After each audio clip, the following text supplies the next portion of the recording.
Filmfrosks liste over topp 5 Arnold-Schwarzenegger-filmer. Hvorfor Schwarzenegger? Jo, jeg har hele livet vært en stor Arnold Schwarzenegger-fan. Før når jeg var liten og hadde manglende kunnskap om arbeidet som faktisk ligger bak en film, og hvor mange involverte det er, så var det sånn at hvis det var en Schwarzenegger-film, var det en kul film. Det var liksom en garanti. Selvfølgelig hadde jo han veldig lite med faktisk hvordan filmen ble å gjøre, men det visste jo ikke jeg da. Men når det er sagt da, så er det veldig mange av filmene som er kule. Det er ikke bare noe jeg synes. La oss begynne. På 5. plass så må jeg dessverre komme med en tredelt plassering, som man sikkert ikke bør gjøre på lister, men altså, det er min liste. 5. plass er tredelt mellom Sabotage, Total Recall og Predator. Sabotage er en av de nyeste Arnold Schwarzenegger-filmer. Det skulle liksom være en av comeback-filmene som floppet av en eller annen grunn. Jeg vet ikke hvorfor. Jeg synes den er dritkul. Den er utypisk Schwarzenegger-film, egentlig. Den er mørk, brutal og en litt annerledes Arnold-rolle. Det er en crime-film på en måte. Jeg digger den. Jeg gjør det. Total Recall er en sci-fi-film som foregår delvis på Mars. Den er også brutal. Samme regissør som Robocop, Paul Verhoeven. Filmen er litt sånn halvveis mindfuck-aktig, også veldig kul. Predator er jo da en av de mest kjente Schwarzenegger-filmer, der de jakter den her Predatoren da, som er en alien i en jungel. Starten er veldig koselig, synes jeg. Get to the chopper! Videre.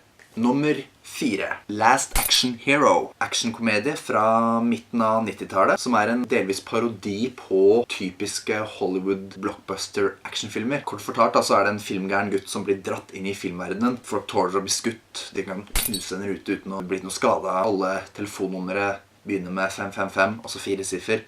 Selv om det bor millioner av folk i byen. Ja, det er sånn typisk filmklisjeer. Det er morsomt, det er meta. Den har blitt litt sånn hatet på en eller annen grunn, jeg vet ikke hvorfor. Jeg bare synes den er kjempeunderholdende. Nummer 3. Eraser. Elsker Eraser. Det er litt innfløkt å forklare handlingen egentlig. Så jeg gidder ikke det, tror jeg. Det omhandler delvis et sånn supervåpen som er sånn høyteknologisk, som med røntgensikt og veldig kult. Fantastisk action. Veldig bra pacing. Aldri kjedelig. Den er bare veldig underholdende. De våpnene, ja, jeg elsker den, rett og slett. Nå nærmer seg slutten her. Nummer 2. Commando.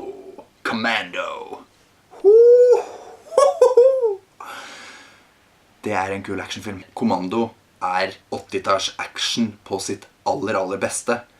Det er så 80-talls action som du får det. Arnold er da en retired superagent av noe slag. Den beste av de beste selvfølgelig. John Matrix, som må redde datteren sin som blir kidnappet. Det er liksom greia da. Jeg og en kamerat, Polser, pleide å se slutten på den her, opp, fordi at i slutten så er Arnold Schwarzenegger en enmannshær uten like. Og det er brutalt. Det er ikke noe sånn her PG-13-greier her. Altså her er det strupekutting, det er skalpering, det er armkutting, men mest skyting da.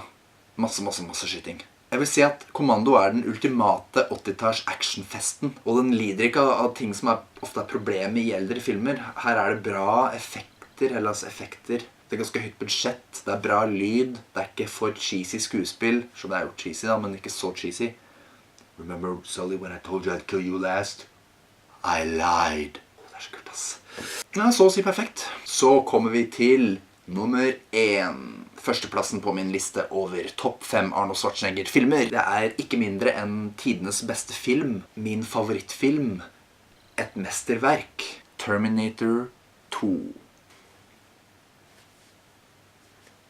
Hva skal jeg si? Så ikonisk, superb action, spesialeffekter som fortsatt ikke er utdaterte. Den kom i 1991. Det er noe du aldri vil tippe når du ser den. En av de første filmene til å bruke CGI i en sånn grad, og det ser fortsatt fantastisk ut. Det var noen lignende effekter i Terminator 3, som kom da 12 år senere, tror jeg.